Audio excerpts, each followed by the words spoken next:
Seseorang raja apabila mengambil seseorang menteri, hendaklah memilih orang yang ada kepercayaan terhadap agamanya, benar lidahnya, adil pada agamanya, boleh dipercayai perangainya, mengambil berat urusan rakyat, ada keinsafan dan ada belas kasihan kepada makhluk Allah.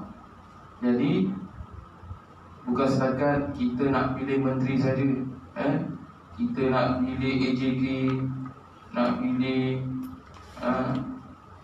calon suami bagi perempuan yang belum kahwin.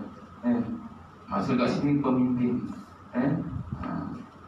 Ini ingat menteri dia dalam bab ni, dia semua aspek. Maka jauhilah daripada mengambil orang yang lemah dalam mentadbir umat, dan sejahat-jahat pengambilan menteri itu ialah melantik orang yang bertabiat buruk, yang tidak pemalu, tak ada malu, kurang budi bicaranya, kerana ada kalanya urusan raja-raja dan urusan pemerintahannya diserahkan kepada menteri, dan taatnya rakyat kepada raja-raja itu terletak di tangan menteri.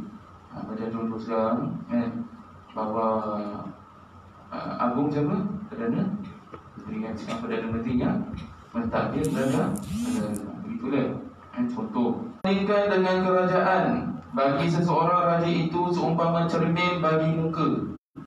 Jika tidak dilihat padanya, maka tidak dilihat keelokan mukanya, keburukannya dan kecelaannya. Maksud kat sini ialah kedudukan menteri dibandingkan dengan kerajaan bagi seseorang raja itu seumpama cermin. Raja tu dia kalau nak tahu elok tak elok, dia punya menteri. Umpama menteri tu adalah cermin. Jika sekiranya menteri tak elok, maksud raja dia pun tak elok. Maksud dia begitu. Seperti firman Allah Subhanahu wa taala, A'udzubillahi minasyaitonirrajim. Ala la'natullahi 'alal-zalimin. Ingatlah kutukan Allah ditimpakan atas orang zalim ni. Dari segi bahasa ialah gelap. Gelap. Dari segi bahasa. Jadi kalau tempat gelap jangan panggil zalim. Ini maksud zalim dari segi bahasa. Manakala dari segi istilahnya ialah tidak meletakkan sesuatu pada tempat dia. Allah itu lalai daripada orang-orang yang zalim. Macam contoh pergi umrah wahal, jantina lelaki, tapi kat sana jadi jantina perempuan, dia pakai telefon dan sebagainya. Jadi mencabar Allah. Tengok tak ada apa-apa balasan, tengok tak ada apa-apa. Jangan sangka Allah tu lalai. Dalam tafsir ayat 42 surah Ibrahim yang kita belajar ni, kita sebut tadi, saya sebutkan tadi, wala tahsabannallaha ghafilan amma ya'malul zalimun. Kalau mengikut ilmu tafsir, sesungguhnya Allah menangguhkan mereka hingga ke hari kiamat. Hingga ke hari kiamat. Pada saat itu pandangan mata terbeliak. Dia kata terbelalak. Macam mana mata beliak, tak berkelip, kerana takut akan ngerinya apa yang disaksikannya. Dekat mana ni? Di padang mahsyar. Dekat mana? Dekat padang mahsyar. Orang yang lalai, orang yang zalim pada diri sendiri, orang yang buat zalim pada orang lain, pada ketika itu di padang mahsyar, dia akan melihat, mata dia akan terbeliak menyaksikan perkara-perkara yang ngeri. Sebelum mahkamah Allah dimulai, maka manusia akan mendongak ke atas begini, dongak ke atas, mata akan mana ke atas. Bila nak mula? Berapa lama menunggu? Kita akan pandang atas tu selama 3 berapa? 3,000 tahun. Nak tunggu je ni, nak mula mahkamah Allah ni. Bila nak mula ni? mengambil masa 3,000 tahun. Kita kalau macam ni 30 minit dah cukup lah. 30 minit je macam ni lepas tu nak turun dah sakit dah. Tengkuk kita nak turun balik ni dah sakit dah. Nak tunggu balik dah sakit. Jangan kata 3 jam 30 minit ni lepas tu balik keluar pada masa macam ni. Contoh ini 3,000 tahun dekat pada mahsyar. Kita nak tunggu mahkamah Allah bila nak mula ni 3,000 tahun. Ada sementara nak tunggu tu berpeluh. Kita punya peluh ni kita punya peluh ni akan naik sampai sini. Ada yang lepas, ada yang lemas dengan peluh dia sendiri. Kerana apa? Bergantung kepada amalan masing-masing. Ada yang matahari satu jengkal daripada kepala ni. Matahari satu jengkal daripada kepala. Jadi menyebabkan peluh. Jadi apabila kita dibangkitkan daripada mahsyar nanti, semua manusia akan berkeadaan telanjang. Jadi pada ketika itu memang tak ada sempat, tak ada niat nak intai orang, memang tak ada. Tengok kanan, tengok kiri, alamak, tak ada sebabnya. Pasal apa? Hati kita ni dalam ketakutan. Pasal apa takut? Sebelum pada mahsyar, sebelum kita dibangkitkan daripada mahsyar, kita akan melalui alam kubur, alam barzah. Dekat alam barzah tu kita dah rasa, kalau di dunia kita baik amalan, maka baiklah di alam barzah. Jadi dia menyaksikan. Kalau dekat alam barzah dah tahu siksa macam mana, apatah lagi apabila bangkit daripada mahsyar nanti, di dalam keadaan ketakutan. Dalam keadaan ketakutan. Matahari satu jengkal daripada kepala.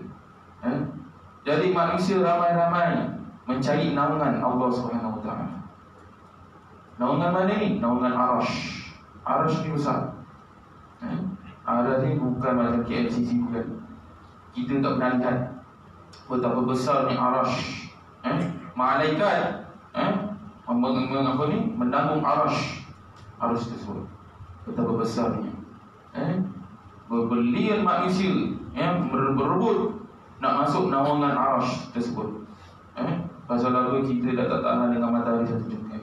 Jadi bila kita nampak naungan Arash, berebut-rebut manusia hendak duduk di bawah naungan Arash tersebut. Berebut-rebut. Tak ada yang tak berebut, mesti ada berebut. Jadi di pada mahsyar, ada lidah yang terjelit sampai ke bawah, ada yang sampai sini. Itu belum hukuman Allah lagi. Belum hukuman Allah lagi. Macam tu lidah terjadi mengikut amalan masing-masing. Jadi apabila manusia berbelian hendak masuk di bawah naungan Arash, malaikat akan halang. Akan halang nanti. Tetapi yang boleh masuk di bawah naungan Allah Subhanahu Wa Taala, iaitu di bawah naungan Arash ni, ada 7 golongan. Ada 7 golongan sahaja yang dibenarkan duduk di bawah naungan Arash. Siapa tu? Iaitu pemimpin yang adil. Yang kita belajar ni tentang pemimpin yang adil. Sama ada pemimpin rakyat, pemimpin karya, maksudnya pemimpin kampung, pemimpin dalam keluarga, mesti ada keadilan tersebut. Barulah dia akan duduk di bawah naungan Arash. Itu yang pertama. Yang kedua, pemuda, sama ada lelaki atau perempuan, yang membesar dalam suasana agama, yang beribadah kepada Allah Subhanahu Wa Taala.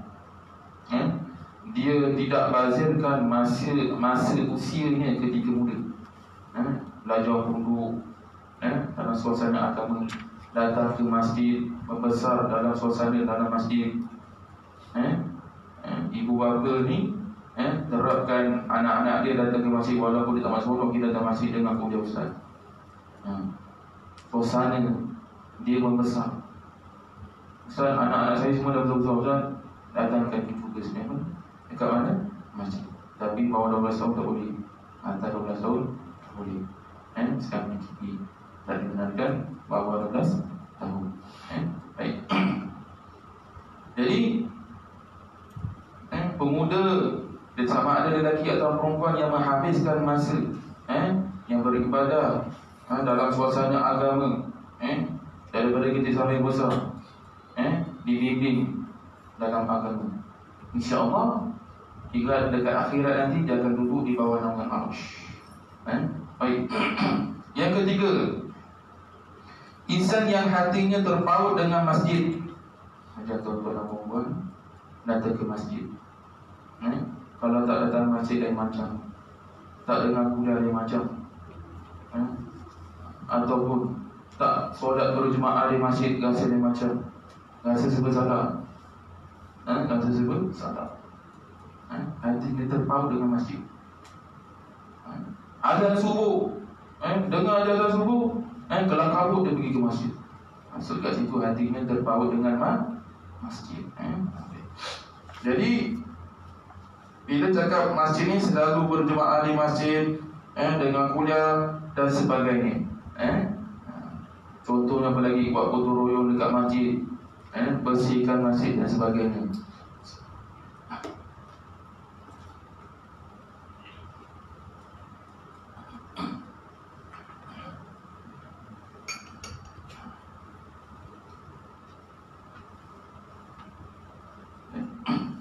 Itu insan yang hatinya terpaut dengan masjid, selalu berjemaah di masjid, dengan kuliah, gotong royong masjid dan sebagainya. Diinfakkan tenaga dia, kalau dia tak ada duit, diinfakkan tenaga dia dengan masjid. Cakap dia bersuap apa, semua dia buat. Itu namanya hati dia terpaut dengan masjid. Jadi tuan-tuan dan puan, kena istiqamah datang ke masjid. Jangan putus harapan. Ini dengan kuliah, lepas tu dah tak datang lagi. Biasanya orang datang kuliah dulu time sebelum PKP, sebelum PKP yang pertama, orang datang ke masjid ni nak pergi umrah, nak kahwin. Lepas tu dah kahwin, dah tak nampak ke masjid lagi. Lepas balik umrah, langsung tak nampak ke masjid lagi dah. Sebelum pergi haji datang ke masjid, lepas balik haji dah tak datang ke masjid. Itu haji dengan umrah ke tu mabrur ke mabrur. Jadi kita kena istiqamah dan kena muhasabah diri kita. Betul-betul aku buat. Aku dah pergi haji, pergi umrah, tetapi perangai aku tak ubah lagi. Orang yang tak pergi umrah selalu datang ke masjid. Walaupun ilmu tidak penuh di dada, tetapi hatinya selalu terpaut dengan masjid. Jadi bila mati dalam keadaan niat dia nak datang ke masjid, insya-Allah dekat akhirat nanti dia akan duduk di bawah naungan Arsh. Jadi tak rugi orang datang masjid, walaupun ilmu tidak penuh di dada. Hati niat kerana Allah Ta'ala datang ke masjid, bukan kerana ustaz bagi ceramah. Hati terpaut dengan masjid. Hati macam-macam hati dia. Lepas tu niat kerana nak duduk bawah naungan Arsh, bukan sebab tu.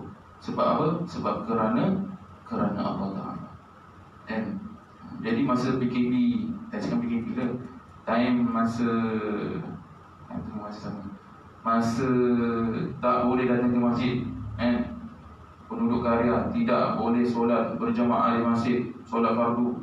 Aku ni tak boleh buka masjid dan sebagainya.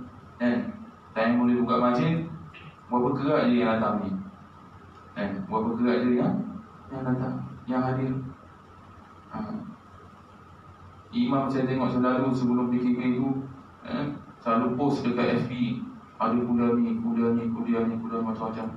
Tetapi yang hadir berapa kerat dia yang hadir. Bila masjid tutup, orang mula bising. Mula bising, apa lah masjid tutup, 5 orang boleh sembahyang. AJK ni buat apa? AJK imam dia. Buka lah pada semua. Dia tu pula. Jadi kita kena muhasabah diri kita, jangan pandai dakar. Kena selalu datang ke masjid, bantu masjid. Baik. Lepas tu apa lagi? Yang tadi berapa dah? Pertama, golongan pertama, yang kedua, yang ketiga, yang keempat kan? Itu yang keempat, golongan yang keempat yang akan duduk di bawah naungan arasy, iaitu dua insan yang berkasih sayang kerana Allah, mereka bertemu dan berpisah kerana Allah Ta'ala. Maksud kat sini, dia berjumpa kawan, apa lagi, ziarah kawan sakit, semuanya kerana Allah Ta'ala. Dan berpisah pun kerana Allah Ta'ala. Mesti ada niat begitu. Kalau niat nak duduk kat kedai kopi pisau rokok, bukan kerana Allah, itu bukan niat. Niat hendak bertemu dengan kawan, sahabat kerana Allah Ta'ala. Dan berpisah pun kerana Allah Ta'ala. Ziarah orang sakit kerana Allah Ta'ala. Ziarah saudara mara untuk jadikan silaturahim kerana Allah Ta'ala. Baik. Kemudian yang kelima,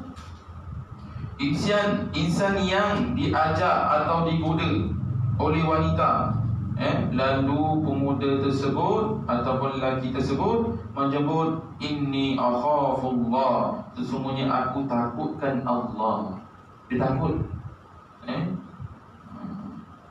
Jadi lelaki ni digoda oleh wanita, sama ada wanita cantik ke tak cantik ke, tu dah kita. Dia takut hendak melakukan maksiat. Inni akhafullah, sesungguhnya aku takut kerana Allah. Sesungguhnya aku takutkan Allah. Jadi Ustaz, kalau lelaki goda wanita, macam mana Ustaz? Sama juga dalam cerita dia. Yang tadi wanita goda lelaki untuk melakukan maksiat, tetapi ini lelaki goda wanita. Jadi wanita tersebut, inni akhafullah, sesungguhnya aku takutkan Allah.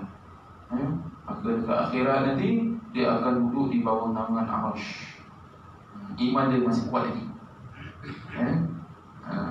Dan Ustaz, saya tak hafal Ustaz, inni akhafullah Ustaz, tak sebut pun tak apa, sebut bahasa Melayu pun tak apa, pun tak apa. Itu mengelak daripada melakukan maksiat, zina dan sebagainya. Baik.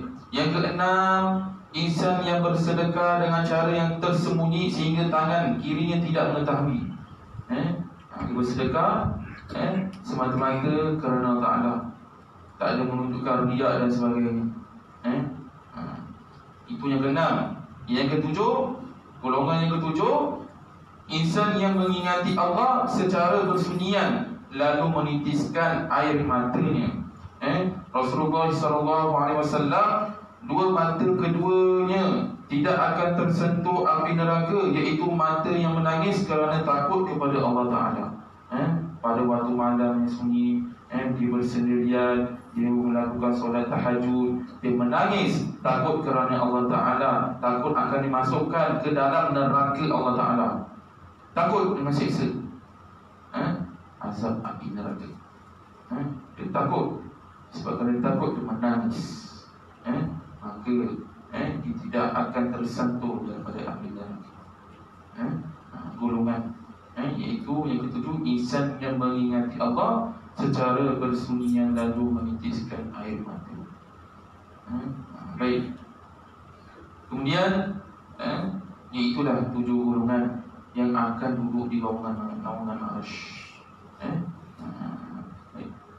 Kemudian ayat yang seterusnya, inna a'tadna liz-zalimina naran ahata bihim suradiquha. Maksudnya, sesungguhnya kami menyediakan kepada orang-orang yang zalim itu api neraka yang meliputi di sekeliling mereka. Ini api neraka yang akan meliputi di sekeliling mereka, iaitu orang yang zalim. Sama ada zalim kepada diri sendiri, zalim kepada orang lain. Jangan fikir aku tak zalim pada orang lain, tapi zalim kepada diri sendiri. Tak puasa selamba je makan. Ada bulan Ramadan. Selamba je isap rokok dahil, rokok John ke apa ke, pada bulan Ramadan. Ustaz, saya tak boleh puasa Ustaz. Pasal apa? Saya ada gastrik. Saya ada gastrik Ustaz. Gas tu memang ada, tapi trik dia lebih. Jadi gastrik. Saya tunjukkan surat daripada doktor saya ada gastrik. Macam-macam hal. Baik. Jadi keadaan api neraka ni, api neraka ni ada berapa ni? Ada 7. Ada ulama mengatakan 8 api neraka ni. Yang pertama iaitu neraka Hawiyah. Neraka Hawiyah. Neraka Hawiyah. Fa ummuhu hawiyah wa ma adraka ma hiya narun hamiyah. Maka tempat kembalinya adalah neraka Hawiyah. Tahukah kamu apakah neraka Hawiyah itu? Iaitu api yang sangat panas. Api neraka. Iaitu neraka yang bernama Hawiyah. Itu pertama. Yang kedua, neraka apa lagi ni? Siapa tahu? Neraka Jahim. Neraka Jahim. Iaitu neraka Jahim. Wa burzatil jahimu lil ghawin. Dan diperlihatkan dengan jelas neraka Jahim kepada orang-orang yang sesat. Orang-orang yang sesat. Sekarang ni macam-macam ada agama yang baru. Yang terbaru ni saya tengok dekat FB, Melayu, agama Melayu. Dia kata apa? Orang Arab ni tak betul. Lepas tu Nabi Muhammad tak betul. Bila sebut macam tu, na'udzubillah min zalik. Takut terkeluar daripada agama Islam. Jangan main. Itu neraka Jahim. Itu yang kedua. Yang ketiga iaitu neraka Saqar. Bukan neraka Sangkar. Neraka Saqar. Baik. Ma salakakum fi Saqar. Apakah yang memasukkan kamu ke dalam neraka Saqar? Neraka Saqar iaitu orang yang tidak mengerja solat, tidak mengerjakan solat, mengingkari perintah solat. Kemudian apa lagi? Tidak peduli kepada orang-orang miskin. Gemar berbicara kotor. Bila cakap berbicara kotor ni, biasa dia orang kata sial, honon, macam-macam. Dah baca zikir harian, selawat tak nak. Jadi kita kena ubah cara tu. Sebut perkara tak baik pun boleh masuk neraka Saqar. Hati-hati nak sebut tu. Baik. Kemudian neraka apa lagi? Neraka Lazza. Kalla innaha lazza. Sekali-kali tidak dapat. Sesungguhnya neraka itu adalah api yang bergolak. Api yang bergolak. Dalam keadaan api yang bergolak, macam mana kita nak bayangkan? Wallahu a'lam. Apa lagi? Neraka Hutama. Kalla la yunbadanna fil hutama. Sekali-kali tidak, sesungguhnya dia benar-benar akan dilemparkan ke dalam Hutama. Neraka Hutama, iaitu neraka ini dihuni oleh umat Yahudi dan pengikutnya. Api neraka ini digambarkan boleh membakar hingga ke dalam hati manusia. Baik. Kemudian apa lagi? Api neraka Sa'ir. Yasla sa'ira. Dan dia akan masuk ke dalam api yang menyala-nyala. Api neraka yang menyala-nyala. Neraka Sa'ir. Iaitu neraka yang ditempatkan khusus oleh umat Nasrani. Orang-orang Nasrani, agama Nasrani. Masuk kat sini. Kalau bahasa Inggeris ni ialah orang-orang Kristian. Baik. Apa lagi? Neraka Wail. Neraka Wail.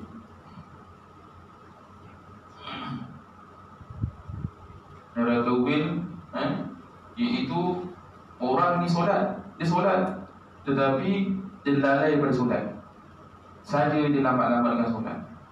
Walaupun dia solat, tetap akan masuk dalam neraka. Neraka mana ni? Neraka wailul lil mutaffifin. Wailul lil mutaffifin. Neraka wail, bukan wil, wail. Waw ya lam. Wail. Dia solat tetapi dia lambat-lambatkan solat. Lambat dia dah masuk api neraka. Tanpa sebab. Dia solat lambat tu tanpa sebab. Saja dia lambat main game, tengok bola dan sebagainya, tengok drama. Sekejap lagi nak dekat isyak baru aku solat. Dah masuk waktu maghrib ni, kan ada drama dan sebagainya, sekejap lagi aku solat dah. Nak dekat isyak baru aku solat. Tak boleh ni. Solat maghrib kena segerakan. Kerana waktu maghrib ni pendek, tak macam isyak. Isyak boleh dilambatkan, disunatkan boleh dilambatkan, tetapi solat lain tidak boleh dilambatkan. Baik, neraka apa lagi? Neraka Jahannam. Neraka Jahannam. Wa inna jahannama lamaw'iduhum ajma'in. Dan sesungguhnya Jahannam itu benar-benar tempat yang telah diancamkan kepada mereka, pengikut-pengikut syaitan semuanya. Iaitu umat Islam yang tidak pernah mau bertobat. Dia tak nak bertobat sehingga ajal menjemput dia. Tak nak bertobat langsung. Dia kata dia akan masuk syurga. Setakat mana yang aku boleh buat, dia tu je. Tak boleh. Kejap solat, kejap tak solat, kejap solat, kejap tak solat. Kejap puasa, kejap tak puasa. Lepas tu derhaka kepada ibu bapa, derhaka kepada suami dan sebagainya. Yang akan masuk ke dalam api neraka Jahannam. Begitulah cerita bab api neraka. Baik. Dan sabda Nabi SAW,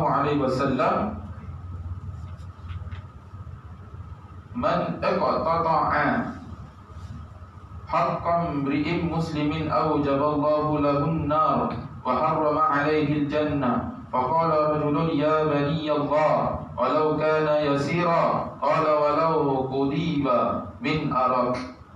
Maksudnya, sesiapa yang memutuskan hak seseorang muslim, Allah mewajibkan kepadanya neraka dan diharamkan syurga ke atasnya. Maksud contohnya, dia jadi pemimpin. Ini cerita bab pemimpinnya. Dia diamanahkan, ada dapat duit sumbangan, tetapi dia tidak menyumbangkan ataupun dia tidak bagikan harta tersebut, sumbangan tersebut kepada pihak yang memerlukan. Maka Nabi kata, Allah akan mewajibkan kepadanya neraka dan diharamkan syurga ke atasnya. Hak seseorang muslim. Itu contoh nak bagi kefahaman. Lalu maka seorang lelaki bertanya, wahai Nabi Allah, walaupun sedikit. Maka sabda baginda, iaitu Nabi Muhammad SAW, walaupun sepotong kayu suki. Kayu suki berapa besar tangan? Kayu suki kata macam ni. Sunnah Nabi kalau pakai kayu suki macam ni, panjang macam ni, 1 juta. Dan penggabung ada cara dia, macam ni. Walaupun dia kata sepotong kayu suki, kita tak bagi kepada hak pada orang yang sepatut memerlukan. Contohlah sekarang musim COVID, PKP, ada yang tak bekerja, ada yang tak boleh berniaga contohnya. Tetapi bila kita dapat ada orang sumbangkan dana duit ni untuk dibahagi kepada penduduk karya yang terjejas, tetapi kita tidak salurkan duit itu kepada penduduk yang patut terima sumbangan tersebut, maka dekat akhirat nanti apa kata Allah? Allah akan mewajibkan ke atasnya, kepadanya neraka. Pasal tak bagi sumbangan dia, ataupun tak dapat duit dana daripada kerajaan, kemudian diperuntukkan kepada penduduk kampung, Yang separuh bagi penduduk kampung, yang separuh duit tu masuk poket. Tak boleh. Itu bukan cara nak kaya. Itu bukan cara nak kaya. Memang boleh kaya di dunia, memang boleh kaya di dunia, tapi dekat akhirat kita akan muflis. Contoh apa lagi? Kita jadi pengajur, kita jadi pengajur, kemudian kita kutip collection. Siapa nak sewa tapak, katakan satu tapak RM10. Okey, kutip ada 100 tapak. Jadi bila dah kutip untuk 100 tapak, kemudian kita simpan duit tu. Padahal orang yang kutip duit ni tahu jumlah berapa, tapi yang pengajur, yang bos ni, ketua dia kata duit tak ada, dah bayar hutang ni, bayar ni dan sebagainya. Maka dekat akhirat nanti Allah akan soal dia. Banyak ni, bab duit ni jangan main. Bantaikan duit tak ada je. Padahal yang kutip duit ni dia tahu berapa. Kalau satu tapak RM10, jadi kalau 10 tapak, kalau 10 tapak dah berapa? Dah pergi 100, contoh betul lah, 100. Kalau 100 tapak berapa dah 1000. Jadi dia tak agihkan duit penat lelah, orang yang bekerja disimpan dia. Bila bekerja ni minta duit, dia kata tak ada dan sebagainya, dan dia tak bagi duit sayur hati ataupun duit penat lelah orang yang kutip duit ataupun sapu sampah dan sebagainya. Itu pun akan disoalkan di akhirat nanti. Semuanya akan disoalkan di akhirat nanti. Maksud kat sini senang kata, kesimpulannya tidak amanah. Tidak amanah dengan tanggungjawab ke atas diri. Sekarang ramai yang berebut, nak pegang jawatan, macam-macam jawatan nak pegang. Tetapi dia kena ingat, misal kata kalau pemimpin yang tidak ambil tahu tentang rakyat ni, tentang penduduk kampungnya, maka dekat akhirat nanti Allah akan siksanya. Tak ambil tahu penduduk kampung langsung, tak nak jalan raya baru datang. Nampak badan senang kan? Jadi pemimpin dapat dia ibu-ibu dan sebagainya. Kita kena jaga betul-betul kan? Nak jadi pengurusi GPKK ke, nak jadi apa-apa segala pengurusi dah. Jadi tanggungjawab yang beban kat atas kita tu, kita kena laksanakan sebaik mungkin. InsyaAllah sekali lagi yang saya dapat sampaikan. Pada minggu depan kita akan sambung lagi. Semoga baik kepada Allah, kekurangan kepada saya sendiri. Maka saya kira nanti sering kibarah surah wal-asr. Subhanallahumma bihamdika asyhadu an la ilaha illa anta subhanaka inni kuntu minaz zalimin. Bismillahirrahmanirrahim. Wal 'asr innal insana lafi khusr illa alladziina aamanu wa 'amilus shalihati wa tawasaw bis-sabr. A'udzubillahi minasyaitonir rajim. Bismillahirrahmanirrahim. Alhamdulillahi rabbil alamin. Wassalatu wassalamu ala asyrafil anbiya'i wal mursalin wa ala alihi wa sahbihi ajma'in. Allahumma ighfir lana dhunubana wa liwalidayna warhamhuma kama rabbayana shaghira wa li jami'il mu'minina wal mu'minat wal muslimina wal muslimat al-ahya'i minhum wal amwat bi rahmatika ya arhamar rahimin. Rabbana atina fid dunya hasanah wa fil akhirati hasanah wa qina adzabannar. Sallallahu alaihi sayyidina Muhammad wa ala alihi wa sahbihi wasallam. Alhamdulillahi rabbil alamin. Allahu minkum.